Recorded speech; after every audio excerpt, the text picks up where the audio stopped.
ആശുപത്രിയിൽ പ്രവേശിപ്പിച്ചത്. പക്ഷേ ആരോഗ്യവാനായി തിരിച്ചെത്താൻ യുവാവിന് സാധിച്ചില്ല. അവശ നിലയിലായിരുന്നു യുവാവ്. ആ മദ്യത്തിന്റെ ആഘാതം തന്നെ ആ യുവാവിന്റെ ആരോഗ്യത്തെ സാരമായി ബാധിച്ചു എന്നുള്ളതാണ്. ആശുപത്രിയിൽ പ്രവേശിപ്പിച്ചെങ്കിലും യുവാവ് മരിക്കുകയായിരുന്നു. സംഭവത്തിൽ സുഹൃത്തുക്കളായ വെങ്കട്ടറെഡ്ഡി, സുബ്രഹ്മണി എന്നിവരുൾപ്പെടെ 6 പേർക്കെതിരെയാണ് പോലീസ് കേസെടുത്തിരിക്കുന്നത്.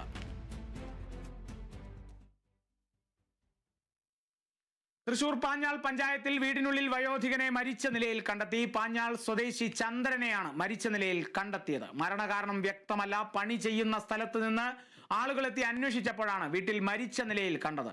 തുടർന്ന് ബന്ധുക്കൾ ചെറുതുരുത്തി പോലീസിൽ പരാതി നൽകി. സംഭവത്തിൽ അന്വേഷണം പുരോഗമിക്കുകയാണ്. തൃശൂർ പാഞ്ഞാളിലാണ് വീടിനുള്ളിൽ വയോധികനെ മരിച്ച നിലയിൽ കണ്ടെത്തിയത്. അന്വേഷണം പുരോഗമിക്കുന്നു. എന്താണ് മരണകാരണം എന്നുള്ളതാണ് ഇനി വ്യക്തമാകേണ്ടത്. പണി ചെയ്യുന്ന സ്ഥലത്തു നിന്ന് ആളുകൾ അന്വേഷിച്ചെത്തി വന്നപ്പോഴാണ് വീട്ടിൽ ചന്ദ്രനെ മരിച്ച നിലയിൽ വീടിനുള്ളിൽ കണ്ടത്. തുടർന്ന് ബന്ധുക്കളാണ് പോലീസിൽ പരാതി നൽകിയത്.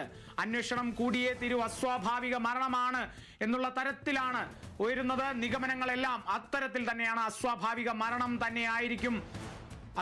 മരണം തന്നെയാണ് എന്നുള്ളത് തന്നെയാണ് ബന്ധുക്കൾ അടക്കം സൂചിപ്പിക്കുന്നത് എന്നുള്ളത് കൂടിയാണ്. ചെറുതുരുത്തി പോലീസിലാണ് ബന്ധുക്കൾ പരാതി നൽകിയത്. സംഭവത്തിൽ അന്വേഷണം പുരോഗമിക്കുന്നു. കൂടുതൽ വിവരങ്ങളിലേക്കൊക്കെ നമുക്ക് വരും മണിക്കൂറുകളിൽ കടക്കാൻ സാധിക്കും.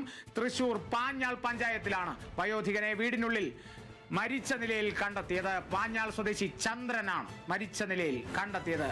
ഇനി വ്യക്തമാകാനുള്ളത് മരണ കാരണമാണ്.